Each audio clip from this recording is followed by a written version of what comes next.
Hello बच्चों। Hope आप लोगों की स्टडीज़ बहुत बढ़िया चल रही होंगी।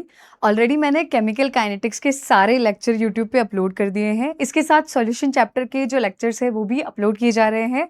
और आज हम लोग स्टार्ट करने वाले हैं इनऑर्गेनिक केमिस्ट्री का एक बहुत ही इंपॉर्टेंट चैप्टर, कोऑर्डिनेशन कंपाउंड्स। देखो बच्चों, ग्रेड 12 के अंदर हमारे पास में coordination chemistry and DNF block, ये दो चैप्टर हैं इनऑर्गेनिक केमिस्ट्री के, जो कि काफ़ी अच्छा वेटेज रखते हैं। इसके अंदर कोऑर्डिनेशन केमिस्ट्री से बहुत अच्छे क्वेश्चन बनते हैं, ठीक है। तो बहुत इंटरेस्टिंग चैप्टर है। आई होप आप लोगों को बहुत मज़ा आने वाला है इस चैप्टर के अंदर। तो स्टार्ट करते हैं। देखो, तो हमारा चैप्टर है कोऑर्डिनेशन कंपाउंड्स। अब कोऑर्डिनेशन कंपाउंड्स पढ़ने से पहले ना थोड़ा सा इसकी हिस्ट्री के बारे में जान लेते हैं। बड़ी इंटरेस्टिंग सी हिस्ट्री है। मतलब इसको ऐसे डिस्कवर नहीं किया था कि इंटेंशनली कि हमें कोऑर्डिनेशन कंपाउंड बनाने हैं, ये तो एक्सीडेंटली हो गया था। तो बात बहुत पहले की है, ऑलमोस्ट आज के 2000 साल पहले, मजाक कर रही हूँ, बहुत सालों पहले की बात है। ऐसे मान लो ऑलमोस्ट 18वीं सदी की। उस टाइम पे क्या था, साइंटिस्ट रिएक्शंस करवाते थे, कोई ना कोई कंपाउंड का फॉर्मेशन करते रहते थे। तो उस टाइम पे हुआ क्या, अ, एक साइंटिस्ट थे, वो क्या कर रहे थे, उन्होंने कोबाल्ट क्लोराइड और अमोनिया से कोई रिएक्शन करवानी थी, ठीक है। तो वो क्या कर रहे थे, अपना काम कर रहे थे बढ़िया, और उनका एक्सपेक्टेशन कुछ और था। अगर आप लोगों को पता हो तो बच्चों, अमोनिया सॉल्यूशन का तो कोई कलर ही नहीं होता है, ठीक है। और कोबाल्ट क्लोराइड जो होता है वो कलर में कैसा होता है, पिंक। तो उनको मिक्स करके कुछ बनाने का उनका कोई एज सच इंटेंशन था नहीं, ठीक है। मैं आपको बताती हूँ साइंटिस्ट कौन थे। ये बात है 18वीं सदी की, और साइंटिस्ट थे कौन, टसार्ट, ठीक है, बीएम टसार्ट। अब ये क्या कर रहे थे, मस्त अपना काम कर रहे थे, ठीक है। एक हाथ में उन्होंने क्या किया, कोबाल्ट क्लोराइड लिया, दूसरे हाथ में उन्होंने अमोनिया लिया, मस्त अपना रिएक्शन करवाते जा रहे थे। ऑल ऑफ अ सडन क्या हुआ, ये अपनी रिएक्शन करवा रहे थे, और एक हाथ में कोबाल्ट क्लोराइड, दूसरे में अमोनिया, इन्होंने कर दिया मिक्स। और मिक्स करते इनके चट्टे बट्टे गुल।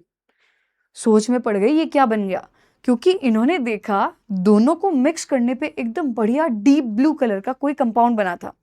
इन्होंने कहा भाई ये कैसे हो गया, और ये एकदम शॉक में, ठीक है। तो इनकी शक्ल कैसी दिख रही होगी उस टाइम पे, ऐसी, ठीक है। कि ये जो हमारे साइंटिस्ट थे, कौन, तसाट, इन्होंने क्या किया, लिया कोबाल्ट क्लोराइड, दूसरे हाथ में इन्होंने क्या लिया, अमोनिया सॉल्यूशन, दोनों को मिक्स किया, और एलोजी, ये क्या बन गया, डीप ब्लू कलर का कंपाउंड। अब इनको समझ नहीं आ रहा कि भाई मैंने पिंक कलर का कोबाल्ट क्लोराइड लिया, मैंने अमोनिया लिया, और दोनों को मिलाने पे ये ब्लू कलर का कंपाउंड बन क्या गया। सब शॉक में, साइंटिस्ट कम्युनिटी शॉक में।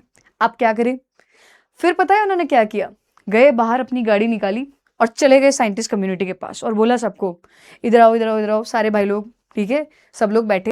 उन्होंने कहा पता है आज क्या करा था मैं कोबाल्ट क्लोराइड लिया, अमोनिया लिया, दोनों को मिक्स किया, और मिक्स करने से बन गया डीप ब्लू कलर का कंपाउंड। अब मुझे ये बताओ कि ये कंपाउंड बना कैसे, क्योंकि कोबाल्ट की जो वैलेंसी होती है वो तो 3 होती है। कोबाल्ट जो है वो तो क्या करेगा, 3 क्लोराइड के साथ ही कंबाइन करेगा। तो ऐसा क्या हो गया कि इसने डीप ब्लू कलर बना लिया, और अगर बनाया है इसका मतलब इसने किसी नए कंपाउंड का फॉर्मेशन किया होगा।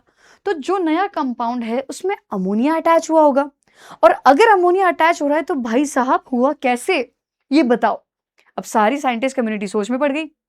कोई इधर सोचे, कोई उधर सोचे, कोई सुबह सोचे, कोई रात को सोचे, बैठे बैठे सोच रहे हैं, ठीक है। तो हुआ क्या, इन्होंने एक नई थ्योरी निकाली, ट्रेन थ्योरी। इन्होंने बोला कि ना ऐसा हुआ होगा कि जो कोबाल्ट है उससे अमोनिया अटैच नहीं हुआ होगा, जो क्लोराइड है ना उसके पीछे पीछे अमोनिया ने क्या किया होगा, पीछे पीछे एक ट्रेन के डब्बे की तरह चिपक गए होंगे। इसको बोलते हैं ओल्ड चेन थ्योरी या ओल्ड ट्रेन थ्योरी। इनके अकॉर्डिंग क्या था कि अमोनिया कोबाल्ट से नहीं जुड़ा है, ठीक है। अमोनिया किससे जुड़ा है, क्लोरीन से, और क्लोरीन से जुड़ के इन्होंने क्या किया है, कंपाउंड का फॉर्मेशन किया होगा। और बेटा काफी टाइम तक ये चीज चलती भी रही, लोग मानते रहे, चेन थ्योरी मानते रहे, और आया देखो इनका अजम्पशन क्या था कि ये कोबाल्ट आगे रहा होगा, ट्रेन का पहला वाला डब्बा, इंजन है ना, और पीछे की तरफ क्या था, क्लोरीन, और उससे कौन जुड़ गए, हमारे अमोनिया, ठीक है। अब उसी बीच में एक 26 साल के साइंटिस्ट थे, बहुत यंग साइंटिस्ट, कौन, हमारे अल्फ्रेड वर्नर। वो बोल रहे थे कि यार ये जो मोस्ट इंटेलिजेंट पीपल है ये अपना लॉजिक लगा तो रहे हैं, बट मुझे लग नहीं रहा कि ये लोग करेक्ट है। तो वो भी सेम काम कर रहे हैं, वो भी क्या कर रहे हैं, सुबह को सोचे, रात को सोचे, खाना खाते टाइम सोचे, मतलब सोचते जा रहे सोचते जा रहे सोचते जा रहे कि आखिर हुआ क्या होगा, मतलब ये कंपाउंड का फॉर्मेशन कैसे हुआ होगा। तो एक दिन क्या हुआ, मस्त।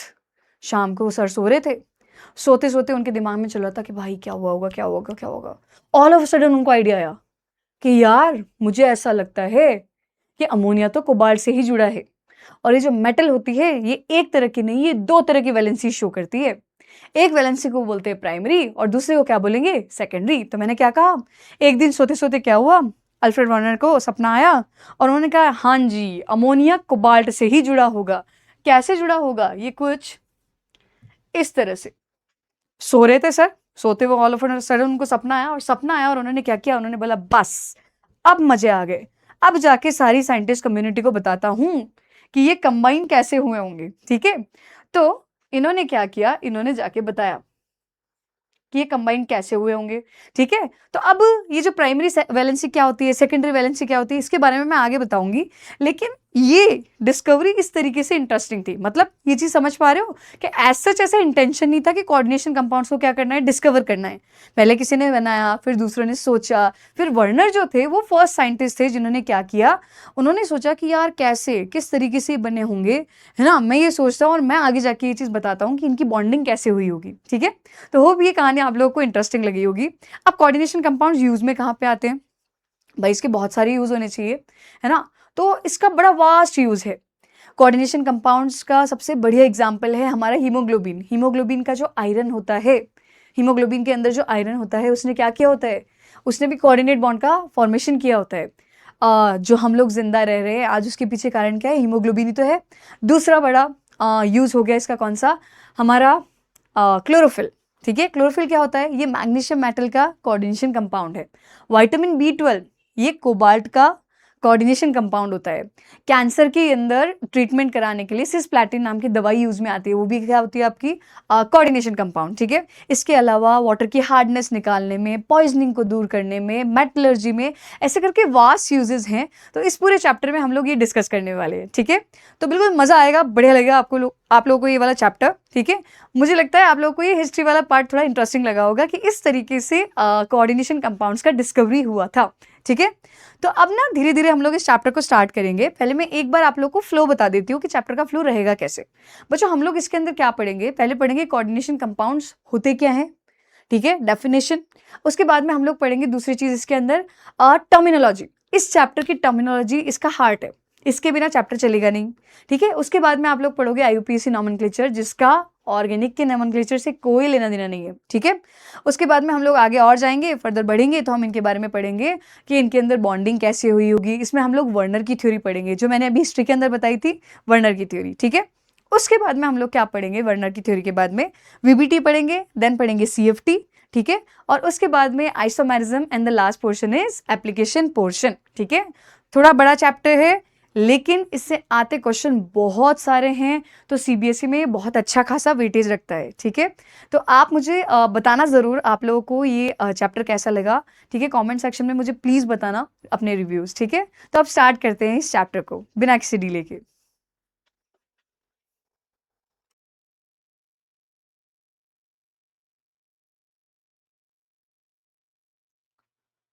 तो कोऑर्डिनेशन कंपाउंड समझने के लिए पहले ना टाइप ऑफ बॉन्ड समझते हैं कि कौन कौन से टाइप के बॉन्ड होते हैं। ठीक है, अब देखो बच्चों, पहले टाइप्स ऑफ बॉन्ड पढ़ेंगे तो हम लोग फर्स्ट टाइप का बॉन्ड समझते हैं। कौन सा होता है, हमारा फर्स्ट टाइप का बॉन्ड होगा आयनिक बॉन्ड। सब बच्चों ने सुना होगा आयनिक बॉन्ड क्या होता है। ठीक है, ऐसा बॉन्ड जो किससे बनता है, via complete transfer of electron. ठीक है, द बॉन्ड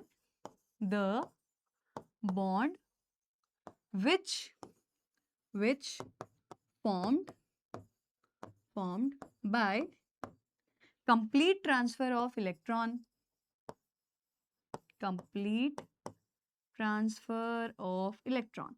ठीक है, कि एक एलिमेंट ने क्या किया होगा, एक इलेक्ट्रॉन लूज किया होगा और दूसरे वाले ने क्या किया होगा, एक इलेक्ट्रॉन गेन किया होगा, और इन्होंने मिलकर क्या बना दिया, आयनिक बॉन्ड। एक एग्जांपल से समझते हैं, ये एक बड़ा कॉमन एग्जांपल है। लेट्स से आपके पास में सोडियम था। अब बच्चों क्या किया, सोडियम ने एक इलेक्ट्रॉन डोनेट किया और डोनेट करके क्या बना लिया, Na+। ठीक है, बन गया cation, complete loss of electron. अब दूसरा आपके पास में क्या था, क्लोरीन। क्लोरीन ने क्या किया, एक इलेक्ट्रॉन गेन किया और गेन करके ये क्या बना रहा, क्लोराइड। ठीक है, कंप्लीट गेन ऑफ इलेक्ट्रॉन। तो जब एक एलिमेंट क्या करे, कंप्लीटली इलेक्ट्रॉन को लूज करे और दूसरा क्या करता है, उसी इलेक्ट्रॉन को यूज करे, ठीक है, मतलब उसको गेन करे, तो उस कंडीशन में जो बनने वाला बॉन्ड होता है उसको आप क्या बोलते हो, आयनिक बॉन्ड। भैया अगर आपके पास में Na+ बना है और Cl- बना है तो ये कैटायन और एनायन है, और एक कैटायन और एक एनायन के बीच में क्या काम करेगा, इलेक्ट्रोस्टैटिक फोर्स ऑफ अट्रैक्शन और कूलम्बिक फोर्स ऑफ अट्रैक्शन, और इसी फोर्स ऑफ अट्रैक्शन को क्या बोला जाएगा मेरे बच्चों, बोलो, आयनिक बॉन्ड। ठीक है, अब आयनिक बॉन्ड के बाद में जो दूसरे टाइप का हमारा बॉन्ड होता है बच्चों, वो कौन सा होता है, कोवेलेंट बॉन्ड। ठीक है, कोवेलेंट बॉन्ड। अब कोवेलेंट बॉन्ड क्या होता है, ये बनता है इलेक्ट्रॉन की शेयरिंग से। दो तरह के कोवेलेंट बॉन्ड होते हैं, एक होती है इक्वल शेयरिंग और एक कौन सी होगी, अनइक्वल शेयरिंग। तो लेट्स से आपके पास में क्या था, मान लो आपके पास हाइड्रोजन था, ठीक है, और एक और हाइड्रोजन था। अब हाइड्रोजन के वैलेंस शेल में इलेक्ट्रॉन कितने होते हैं, 1, दूसरे वाले के में भी कितने होते हैं, 1 होते हैं। ठीक है, अगर ये हाइड्रोजन अपना एक इलेक्ट्रॉन इसके साथ शेयर कर ले तो ये हीलियम जैसा बन जाएगा, और अगर ये भी क्या कर रहा है, अपना इलेक्ट्रॉन इस हाइड्रोजन के साथ शेयर कर ले तो ये भी कैसा बन जाएगा, हीलियम जैसा। तो जब दो एलिमेंट क्या करते हैं, एक दूसरे के साथ में इक्वल इलेक्ट्रॉन की शेयरिंग करते हैं, तो इस टाइप के बॉन्ड को क्या बोला जाएगा, कोवेलेंट बॉन्ड। ठीक है, जैसे एक और एग्जांपल ले लो, लेट्स से आपके पास में क्या था, मेथेन था। अब मेथेन कैसे बनता है बेटा, आपने लोअर क्लासेस में पढ़ा होगा, आपके पास कार्बन है, हाइड्रोजन है, हाइड्रोजन है। ठीक है, अब कार्बन को अगर क्या करना है, इसको अपना ऑक्टेट कंप्लीट कराना है, तो इसके लिए इसके पास में कितने इलेक्ट्रॉन होने चाहिए, 8 इलेक्ट्रॉन।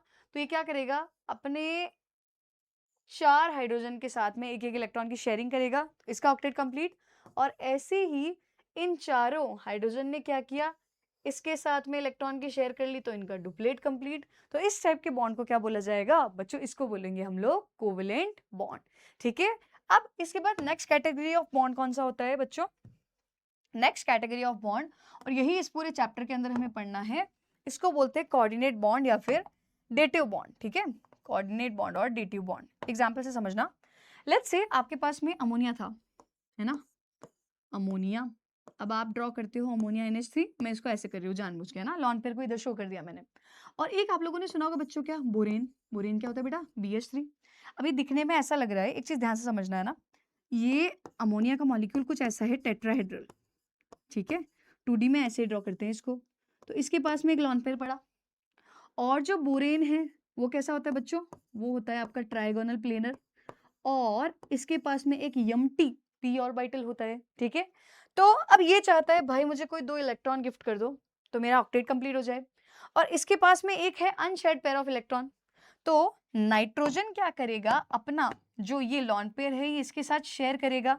अब मुझे बताओ यहाँ पे इक्वल शेयरिंग हो रही है या अनइक्वल शेयरिंग हो रही है, यहाँ पे शेयरिंग कैसे हो रही है मेरे बच्चों, इक्वल नहीं, अनइक्वल। ठीक है, क्योंकि दोनों के दोनों इलेक्ट्रॉन कहाँ से गए हैं, दोनों के दोनों इलेक्ट्रॉन गए हैं नाइट्रोजन की तरफ से। तो जब आपके पास में ऐसा बॉन्ड बने जिसके अंदर एक क्या करे, एलिमेंट अपना इलेक्ट्रॉन पेयर शेयर करे किसके साथ में, दूसरे एलिमेंट के साथ में, जिसके पास में कम से कम एक एम्प्टी ऑर्बिटल या एक वेकेंट ऑर्बिटल होना चाहिए, तो इस तरह के बनने वाले बॉन्ड को आप क्या बोलोगे, coordinate bond. It is a kind of covalent bond. Okay, ये चीज ध्यान में रखना। ठीक है, तो नाइट्रोजन ने क्या किया, अपना लॉन पेयर शो किया, डोनेट किया किसको, बोरोन को। अब देखो इसको शो कैसे करते हैं कोऑर्डिनेट बॉन्ड को, इसको एरो से शो करोगे। एरो का जो टेल होगा ना, ये टेल, ये तो होता है डोनर की तरफ, और एरो का जो हेड होगा बेटा, ये किसकी तरफ होगा, एक्सेप्टर की तरफ। ये चीज ध्यान में रखना। ठीक है, तो नाइट्रोजन से लॉन पेयर गया था तो इधर क्या लगाया मैंने, टेल, और बोरोन की तरफ गया है तो इधर क्या लगा दिया, हेड। इतना समझ में आ गया, इक्वल शेयरिंग है या अनइक्वल शेयरिंग है, अनइक्वल शेयरिंग है, क्योंकि दोनों इलेक्ट्रॉन एक की तरफ से आए हैं। जैसे तुम्हारे दोस्त लंच बॉक्स शेयर करते हैं ना तुम्हारे साथ में, पूरा खाने के बाद बोलते हैं sharing, equal sharing, unequal sharing, unequal, समझ गए ना। ठीक है, बट ना एक चीज ध्यान रखना बड़ी इंपॉर्टेंट है, कि अगर मान लो आपके पास एक इक्वल शेयरिंग वाला कोऑर्डिनेट बॉन्ड बन गया और एक अनइक्वल वाला बन गया, तो ना दोनों को डिफरेंशिएट नहीं किया जा सकता कि ये वाला तो इक्वल से बना होगा और ये वाला अनइक्वल से। एक बार बनने के बाद में डिफरेंशिएशन पॉसिबल नहीं है। ठीक है, तो हमने पढ़ा टाइप ऑफ बॉन्ड, 3 टाइप के बॉन्ड्स होते हैं, कौन कौन से, ionic bond, covalent bond, coordinate bond. यहाँ तक का क्लियर सबको। अब आगे बढ़ेंगे।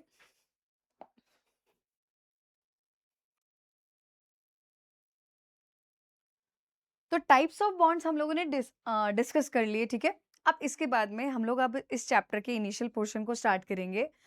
एक्चुअली एनसीईआरटी में चैप्टर यहीं से स्टार्ट होता है, टाइप्स ऑफ सॉल्ट से। ठीक है, तो देखो पहले ना सॉल्ट्स का मतलब समझते हैं क्या होता है, व्हाट आर सॉल्ट्स। तो हम लोग पढ़ते थे लोअर क्लासेस के अंदर, जब हमारे पास में एक एसिड होगा एक बेस होगा, दोनों मिलके रिएक्शन करेंगे तो जो बनने वाला कंपाउंड होगा उसको आप क्या बोलोगे, सॉल्ट।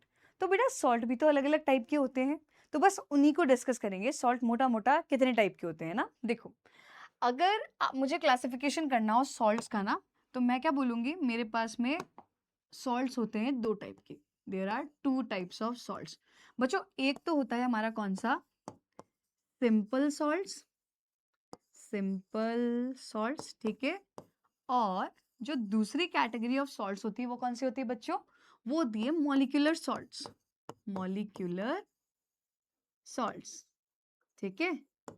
अब मॉलिक्यूलर सॉल्ट्स को फिर क्या करते हैं, अगेन दो कैटेगरी में डिवाइड करेंगे।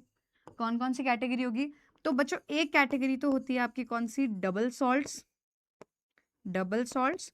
और दूसरी कैटेगरी होती है बेटा कौन सी, कॉम्प्लेक्स सॉल्ट्स। और इस चैप्टर के अंदर हमें यही पढ़ने हैं, ये ध्यान रखना, ठीक है। ये देखो, तो मैंने बोला मेरे पास में सॉल्ट की दो कैटेगरी होगी, कौन कौन सी, एक हो गई सिंपल, दूसरी कौन सी हो गई, मॉलिक्यूलर। मॉलिक्यूलर को अगेन क्या करते हैं, दो पार्ट में डिवाइड करेंगे, कौन कौन से बच्चों, एक तो होगा डबल सॉल्ट और दूसरे कौन से होंगे, कॉम्प्लेक्स सॉल्ट। अब डिस्कस करते हैं कि इनमें बेसिक डिफरेंस होता क्या है, कि सिंपल सॉल्ट का मतलब क्या है, डबल सॉल्ट का मतलब क्या है। तो देखो पहले बात करेंगे हम लोग सिंपल सॉल्ट की। अब बच्चों देखना, पहले तो सिंपल सॉल्ट होती क्या चीज है, जैसे मान लो मेरे पास में एक सॉल्ट है NaCl। अब बड़े ध्यान से देखना कि जो NaCl है, क्या इसमें सिर्फ एक ही टाइप का कैटायन और एक ही टाइप का एनायन है। तो ऐसे सॉल्ट जो एक ही टाइप के कैटायन और एक ही टाइप के एनायन से मिलके बने होते हैं, उनको आप क्या बोलते हो, सिंपल सॉल्ट्स। बेटा ध्यान रखना, मैंने नंबर नहीं बोला है, वन कैटायन और वन एनायन नहीं बोला है, मैंने बोला है वन टाइप ऑफ कैटायन और वन टाइप ऑफ एनायन, ठीक है। जैसे एक और एग्जांपल लो, मान लो मैंने लिया Na2CO3, it is also a salt. मैंने लिया Al2SO4 का whole thrice, it is also a salt. इस एग्जाम्पल के अंदर कैटायन का नंबर तो 2 है, बट टाइप ऑफ कैटायन तो 1 ही है ना। तो ऐसे सॉल्ट्स जो एक ही टाइप के कैटायन और एक ही टाइप के एनायन से मिलकर बने होते हैं, उनको आप क्या बोलोगे, उनको बोलेंगे सिंपल सॉल्ट्स, ठीक है। तो पॉइंट नंबर 1 क्या हो गया, made by only one type of cation and anion, one type of cation and anion, समझ गए। दूसरा देखो, बेटा एक होता है अपनी केमिस्ट्री के अंदर एनालिसिस, है ना। एनालिसिस क्या होता है समझना, जैसे मान लो मेरे पास में कोई सॉल्यूशन था। अब मुझे चेक करना है इस सॉल्यूशन के अंदर कोई पर्टिकुलर आयन प्रेजेंट है या नहीं है, या कोई पर्टिकुलर फंक्शनल ग्रुप प्रेजेंट है या नहीं है। तो मैं क्या चेक करूं यहाँ पे कि इसमें क्या प्रेजेंट होगा। तो जब मेरा क्वेश्चन होता है क्या प्रेजेंट है, तो उस केस के अंदर इसको बोला जाएगा क्वालिटेटिव एनालिसिस, मतलब मैं क्वालिटी पता कर रही हूँ, what is present in it. लेकिन जब मुझे पता चल गया, मान लो इसमें सोडियम आयन है, कितने प्रेजेंट है, मान लो मुझे पता चल गया इसके अंदर फंक्शनल ग्रुप है, कितना प्रेजेंट है, तो जब मैं निकाल रही हूँ कितना, मतलब कॉन्सेंट्रेशन या अमाउंट, तब उसको क्या बोला जाएगा, उसको बोलेंगे क्वांटिटेटिव एनालिसिस, ठीक है। तो there are two types of analysis in chemistry. If I am asking what is present, क्या है, क्वालिटी, मतलब क्वालिटेटिव एनालिसिस। अगर मैं पूछ रही हूँ कितना है, तो क्वांटिटी, कौन सा एनालिसिस हो गया, क्वांटिटेटिव एनालिसिस। यहाँ तक का क्लियर सबको। तो अब ना देखो क्या हुआ, मान लो मेरे पास में एक कंटेनर था, ठीक है, और उस कंटेनर में मैंने क्या किया, NaCl डाल दिया। कंटेनर में वाटर था, वाटर डाला है और वाटर में NaCl को डिसॉल्व कर दिया। अब मुझे बताओ, ऐसा पढ़ा है ना, NaCl वाटर में डाल के क्या, वाटर में जाने के बाद क्या करता है, Na+ और Cl- बनाता है। अब अगर मैं इस सॉल्यूशन में टेस्ट लगाऊं, क्वालिटेटिव एनालिसिस, कि क्या इसमें सोडियम प्रेजेंट है, तो ये इसका टेस्ट देगा, बिल्कुल देगा। अगर मैं टेस्ट लगाऊं Cl- का, तो क्या ये इसका टेस्ट देगा, बिल्कुल देगा। तो क्या ये NaCl का जो सॉल्ट है वो अपने अंदर प्रेजेंट सारे आयंस का टेस्ट दे रहा है, हाँ जी बिल्कुल दे रहा है। तो सिंपल सॉल्ट्स की एक जो क्वालिटी होती है वो क्या होती है, कि ये अपने अंदर प्रेजेंट सारे आयंस का टेस्ट देंगे, ठीक है। लेकिन ना एक चीज बताओ, अगर मैंने सॉलिड स्टेट में रखा होता, मेरे पास में पाउडर है NaCl का, या NaCl सॉलिड फॉर्म के अंदर है, क्या वो उसके इसमें टेस्ट देगा। उस टाइम पे तो Na+ और Cl- अलग ही नहीं हुए, और अगर अलग ही नहीं हुए तो टेस्ट कहाँ से देंगे। तो इसका मतलब ये सॉलिड फॉर्म में तो अपने अंदर प्रेजेंट सारे आयन का टेस्ट नहीं देते, लेकिन एक्वा सॉल्यूशन में देंगे, है ना। एक और चीज समझना है ना, बड़ी इंपॉर्टेंट सी बात है, कि मान लो आपने क्या किया, आपने फिर से एक वाटर का सैंपल लिया। अब मुझे बताओ, हमारे यहाँ जो वाटर आता है वो पूरा पूरा डिस्टिल तो है नहीं, तो मैं रेड कलर से शो कर रही हूँ कि मान लो जो वाटर आया था उसमें ऑलरेडी NaCl था, है ना। तो अगर वाटर में ऑलरेडी NaCl है तो किस फॉर्म में होगा, Na+ और Cl-। रेड वाले से क्या शो कर रही हूँ, जो ऑलरेडी प्रेजेंट है ना। फिर मैंने क्या किया खुद से और इसके अंदर NaCl डाल दिया। तो इस बार मैंने क्या किया, ये जो ब्लू कलर से शो कर रही हूँ ना, ये NaCl मैंने डाला है, ठीक है। अब क्या हुआ, इस सॉल्यूशन के अंदर ऑलरेडी जो सैंपल से आया हुआ Na+ था वो भी प्रेजेंट है, इस सैंपल के अंदर जो मैंने डाला था वो Na+ भी प्रेजेंट है। तो बेटा एक बात बताओ, जब मैं टेस्ट लगाऊंगी तो ऐसा थोड़ी ना होगा कि मुझे ये Na+ अलग दिखाई देगा और ये अलग दिखाई देगा। मतलब क्या ये अपनी आइडेंटिटी मेंटेन रखेंगे, रिटेन रखेंगे कि ये तो बाहर से आया था और ये उस सॉल्ट से आया है, या इसने अंदर जाके अपनी आइडेंटिटी लूज कर दी। तो यहाँ पे एक चीज ध्यान रखना, आप डिफ्रेंशिएट नहीं कर सकते कि आपने जो सॉल्ट डाला था उसका केटायन और जो सैंपल से सॉल्ट आया है उसका केटायन अलग अलग है। इसका मतलब जब तक मेरे हाथ में NaCl था तब तक तो मैं बोल सकती हूँ कि ये NaCl मैंने डाला है, लेकिन जब ये इसके अंदर चला गया तो उसके बाद में ये क्या करेगा, अपनी आइडेंटिटी को लूज कर देगा। ये चीज ध्यान में रखना, ठीक है। तो ये भी इसका कैरेक्टर हो गया कि ये सॉलिड स्टेट में तो अपनी आइडेंटिटी को क्या करेंगे, रिटेन रखेंगे, लेकिन एक्वस सॉल्यूशन में ये इसको लूज कर देते हैं। तो यहाँ से हम लोग कुछ पॉइंट्स लिखते हैं फिर से। देखो क्या बोला था मैंने बोला था कि these salts will give test of all ions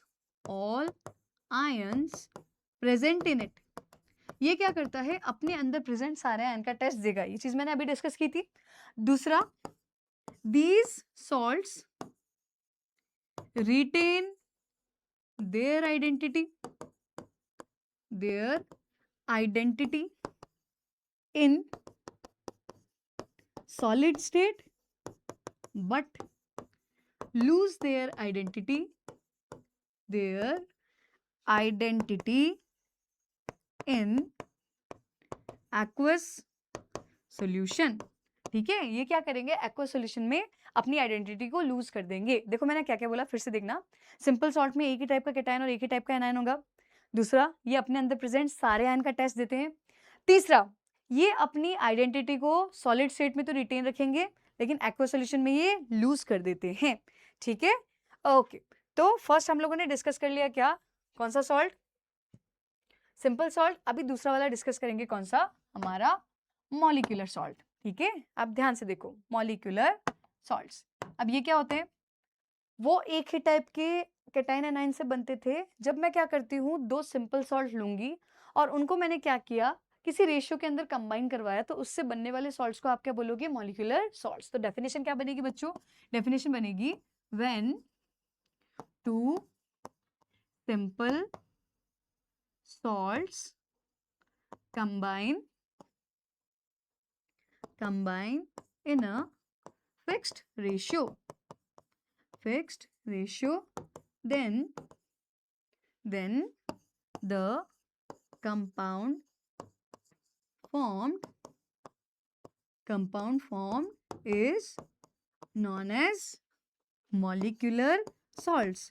तब उसको क्या बोला जाएगा बच्चों, मॉलिक्यूलर सॉल्ट्स, ठीक है। अब ना एक चीज ध्यान में रखना, मॉलिक्यूलर सॉल्ट्स को फिर से दो कैटेगरी में डिवाइड किया था हमने, कौन कौन सा, एक तो था डबल सॉल्ट और दूसरा कौन सा था, कॉम्प्लेक्स सॉल्ट, ठीक है। तो नेक्स्ट हो गया हमारा कौन सा, डबल सॉल्ट। देखो अब डबल सॉल्ट क्या होते हैं, डबल सॉल्ट्स देखो क्या है डबल सॉल्ट्स। जैसे एग्जांपल लेते हैं, आप लोगों ने सुना है फिटकरी, पोटाश एलम, क्या होता है बच्चों, ये होता है K2SO4 डॉट Al2 SO4 का होल थ्राइस डॉट 24H2O। एक ये एक टर्म सुना, एक कंपाउंड और सुना होगा आप लोगों ने, कार्नेलाइट, क्या होता है ये होता है KCl dot MgCl2 dot 6H2O, ठीक है। एक ना हमारे प्रैक्टिकल केमिस्ट्री के अंदर बड़ा ही इंपॉर्टेंट कंपाउंड होता है मोर सॉल्ट, है ना, फेरस अमोनियम सल्फेट। क्या होता है ये कंपाउंड होता है FeSO4 डॉट NH4 का whole twice SO4 dot 6H2O। अब प्यारे बच्चों बड़े ध्यान से देखना, इनमें कॉमन चीज क्या है। अगर हम बोले पोटेशियम सल्फेट, क्या ये एक सिंपल टाइप का सॉल्ट था। अगर हम बोले एल्यूमिनियम सल्फेट, तो ये भी क्या था, एक सिंपल टाइप का सॉल्ट था। ठीक है। बट जब मैंने क्या किया, इनको किसी रेशियो के अंदर कंबाइन किया और इनको क्या किया, क्रिस्टलाइजेशन करवाते हैं ना, मतलब दोनों सॉल्ट को लिया, उसके बाद में उसको बॉईल ऑफ करते हैं और बॉईल ऑफ करने के बाद में क्रिस्टलाइजेशन कराते हैं, तो उससे बनता ही है ना। तो जब मैंने इसको क्रिस्टलाइजेशन करवाया तो मुझे जो कंपाउंड मिला वो ऐसा था। अब देखो, पहला पॉइंट, डबल सॉल्ट एक तो बनेंगे किससे, दो टाइप के सिंपल सॉल्ट से, पॉइंट नंबर 1। दूसरा, अगर मैंने बेटा इसको वाटर में डाल दिया, मैं इसका एग्जांपल ले रही हूँ ना, तो वाटर में डालने के बाद में K+ अलग, Al+3 अलग, SO4-2 अलग, और वाटर तो वाटर में मिल ही जाना है। तो अगर मैंने वाटर में डाला तो पता है अब क्या होगा, अब ना अगर मैं इसका टेस्ट लगाऊं, पोटेशियम का टेस्ट लगाऊं तो वो भी मुझे मिलेगा, एल्यूमिनियम का टेस्ट लगाऊं तो वो भी मुझे मिलेगा, और सल्फेट का टेस्ट लगाऊं तो वो भी मुझे मिलेगा। इसका मतलब हो क्या रहा है यहाँ पे कि सॉलिड स्टेट में तो इसने क्या किया, अपने आइडेंटिटी को रिटेन रखा, है ना, और एक्वस सॉल्यूशन में जाने के बाद में ये क्या कर रहा है, पोटेशियम का टेस्ट भी दे रहा है, एल्यूमिनियम का टेस्ट भी दे रहा है और सल्फेट का टेस्ट भी दे रहा है। तो क्या ये अपने अंदर प्रेजेंट सारे आयन का टेस्ट देगा? हाँ जी, बिल्कुल देगा। लेकिन फिर से वही कहानी कि मान लो मेरे पास में वाटर का सैंपल होता और ऑलरेडी उसमें पोटेशियम प्रेजेंट होता, तो क्या मैं उस पोटेशियम में और इस पोटेशियम में डिफरेंशिएट कर पाऊंगी? क्या इसने अपनी आइडेंटिटी को एक्वस सॉल्यूशन के अंदर रिटेन रखा? नहीं, वो तो लूज कर दिया। ठीक है, तो यहाँ पे हम लोग अगर पॉइंट लिखना चाहे तो क्या क्या लिखेंगे इनके लिए, कि जो हमारे सिंपल सॉल्ट्स होते हैं वो किससे बनेंगे, तो यहाँ पे पॉइंट क्या रहेगा हमारा, form by two simple salts. तो बनते तो किससे हैं ये, दो सिंपल सॉल्ट से बनेंगे, पहला पॉइंट। दूसरा point, give test of all ions present in it. ठीक है, जितने भी आयन इनके अंदर होंगे उनके अंदर का ये टेस्ट देंगे। बट ये चीज इसमें कॉमन होगी सिंपल सॉल्ट जैसी की, retain identity in solid state में तो क्या करेंगे, आइडेंटिटी को रिटेन रखेंगे, but lose their identity in aqueous solution में ये अपनी आइडेंटिटी को रिटेन नहीं रख पाएंगे। ठीक है, तो हम लोगों ने पढ़ लिया सिंपल सॉल्ट, हम लोगों ने पढ़ लिया डबल सॉल्ट। कभी कभी ना ऐसा क्वेश्चन आता है, what is the difference between simple salt and double salt, what is the difference between double salt and complex salt, तो ये हमें पढ़ना होता है। ठीक है, चलो आगे बढ़ते हैं। अब नेक्स्ट कैटेगरी है बड़ी ही इंपॉर्टेंट कैटेगरी, कौन सी, कॉम्प्लेक्स सॉल्ट्स। अब है तो ये काइंड ऑफ मॉलिक्यूलर सॉल्ट ही, ठीक है, तो मॉलिक्यूलर सॉल्ट की ये कैटेगरी है, तो बनने तो किससे वाले हैं, सिंपल सॉल्ट से बनेंगे। तो form by two simple salts, बेटो बनेंगे तो दो सिंपल सॉल्ट से ही। ठीक है, बट अब यहाँ थोड़ा इंपॉर्टेंट चीजें देखना है ना, कि मान लो मैंने इसका एग्जांपल लिया ये वाला, क्या, K4FeCN का सॉरी होल 6। ठीक है, अब ध्यान से देखना, अगर मैं इसको वाटर में डालती हूँ तो ये कैसे डिसोसिएट करेगा, ये बनाएगा 4K+ और साथ में क्या बनाएगा बच्चों, ये बनाएगा FeCN का होल 6-4। अब ध्यान से देखो हुआ क्या, यहाँ पे मैंने जब इसको वाटर में डाला तो पोटेशियम तो अलग हो गया, लेकिन यहाँ से आयरन अलग नहीं हो रहा, यहाँ से साइनाइड अलग नहीं हो रहा, ये तो पूरा का पूरा एक आयन ही अलग हो गया, है ना। तो अब पता है क्या होगा इसका कॉन्सिक्वेंस, कि अगर मैंने क्या किया, क्वालिटेटिव एनालिसिस किया, तो अगर मैं पोटेशियम का टेस्ट लगा रही हूँ तो हाँ जी मुझे मिलेगा, अगर मैं आयरन का टेस्ट लगाऊं तो बेटा मुझे बताओ क्या यहाँ पर आयरन अलग हो रहा है क्या, आयरन अलग ही नहीं हो रहा, ये तो एक नया ही जो आयन है वो बन गया, तो ये अपना टेस्ट नहीं देगा। अगर मैं साइनाइड का यहाँ पे टेस्ट लगाऊं तो वो टेस्ट भी मुझे नहीं मिलेगा। तो बने तो दो सिंपल सॉल्ट से ही थे, बट क्या ये अपने अंदर प्रेजेंट सारे के सारे आयन्स का टेस्ट दे रहे हैं क्या, बिल्कुल नहीं दे रहे। ठीक है, अच्छा लेकिन अगर मैं इस आयन का टेस्ट लगाऊं, आगे आप पढ़ोगे इस आयन को बोलते हैं फेरोसाइनाइड आयन, तो मुझे इसका टेस्ट मिलेगा। अब बड़े ध्यान से देखना, सॉलिड स्टेट के अंदर ये आयन था, लिक्विड स्टेट में भी ये आयन था, तो क्या इसने solid as well as liquid state में अपनी आइडेंटिटी को रिटेन रखा? हाँ जी बिल्कुल रखा, इसने अपनी आइडेंटिटी को लूज नहीं किया। यहां तक का क्लियर हुआ? ठीक है, तो ये डिफरेंस हो गया, याद है अभी सिंपल पढ़ा था, सिंपल में क्या हुआ था, सॉलिड में रिटेन थी, एक्वस में खो दी, डबल में क्या था, सॉलिड में रिटेन रखी, एक्वस में खो दी। अभी यहाँ पे क्या हुआ, इसने सॉलिड के साथ साथ क्या किया, एक्वस स्टेट में भी अपनी आइडेंटिटी को रिटेन रखा, लेकिन ये अपने अंदर प्रेजेंट सारे आयन का टेस्ट नहीं देगा। तो यहाँ से हम लोग लिखेंगे इसके कुछ कुछ इंपॉर्टेंट पॉइंट, कि बना तो सिंपल सॉल्ट से ही था, ठीक है, और क्या ध्यान में रखेंगे, do not give do not give test of all ions present in it, अपने अंदर प्रेजेंट सारे के सारे आयंस का टेस्ट ये नहीं देगा, ठीक है। दूसरा पॉइंट क्या ध्यान में रखेंगे, रिटेन इट्स आइडेंटिटी, ये क्या करता है, अपनी आइडेंटिटी को रिटेन रखेगा, कब, solid as well as liquid और एक्वस स्टेट, ठीक है। तो अब अगर आपसे कोई कंपैरेटिव स्टडी पूछे तीनों की, तो आप बता सकते हो ना कि सिंपल का क्या होगा, कॉम्प्लेक्स का क्या होगा और डबल का क्या होगा, ठीक है। मेरे हिसाब से यहाँ तक का आप सब लोगों को क्लियर हुआ होगा, ठीक है। तो अब मुझे एक बात बताओ, अगर मैं आप लोगों को 3 एग्जाम्पल दूं तो क्या आप मुझे बता सकते हो कि कौन सा सॉल्ट कौन सा वाला होगा। जैसे मान लो मैंने आपको ये दिया CuNH3 का होल 4 SO4, एक कंपाउंड ये दे दिया मैंने, ठीक है। एक कंपाउंड आपको दिया CaCO3 dot MgCO3 dot let's say 6H2O, और एक आपको मैंने दे दिया मान लो K2SO4, और अब मैंने आपसे पूछ लिया कि बताओ कौन सा किस टाइप का सॉल्ट होगा। तो बच्चों ये कौन सा सॉल्ट हो गया, बोलो, कॉम्प्लेक्स सॉल्ट। ये वाला सॉल्ट कौन सा हो गया, डबल सॉल्ट। और बच्चों ये वाला सॉल्ट कौन सा हो गया, कौन सा, सिंपल सॉल्ट, ठीक है।